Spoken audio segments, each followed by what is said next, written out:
L'histoire que tu vas entendre est inspirée de faits réels. Elle a été rapportée par plusieurs locataires, confirmée par la police et analysée par des spécialistes du comportement. Mais à ce jour, aucune explication logique n'a pu être trouvée.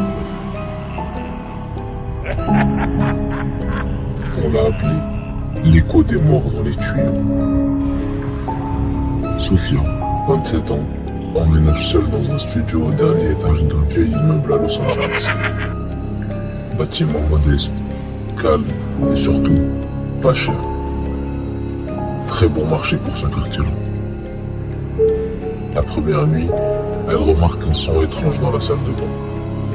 Ce n'est pas une fuite, pas un robinet mal fermé. C'est une voix ferme, murmurante, comme si quelqu'un parlait à travers les canalisations. Au début, Sophia pense que c'est un voisin qui parle tard dans sa salle de bain. Mais la voix revient chaque nuit, exactement à 3h13.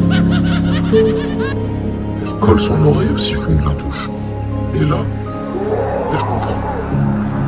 La voix ne parle pas. Elle pleure.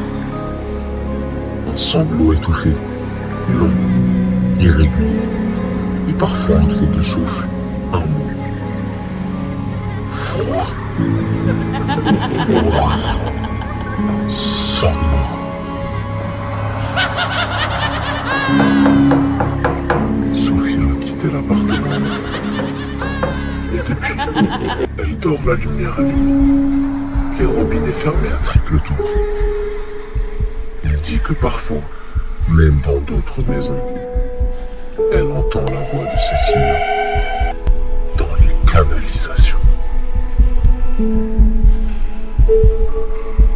Sophia veut partir, mais elle reste une nuit de plus pour voir si l'amour revient. 3h13, la douche grésille, et cette fois, la voix hurle. Une plainte inhumaine, mêlée de gargouilles, d'eau, de souffrance, puis un claquement, comme une trappe qu'on ouvre.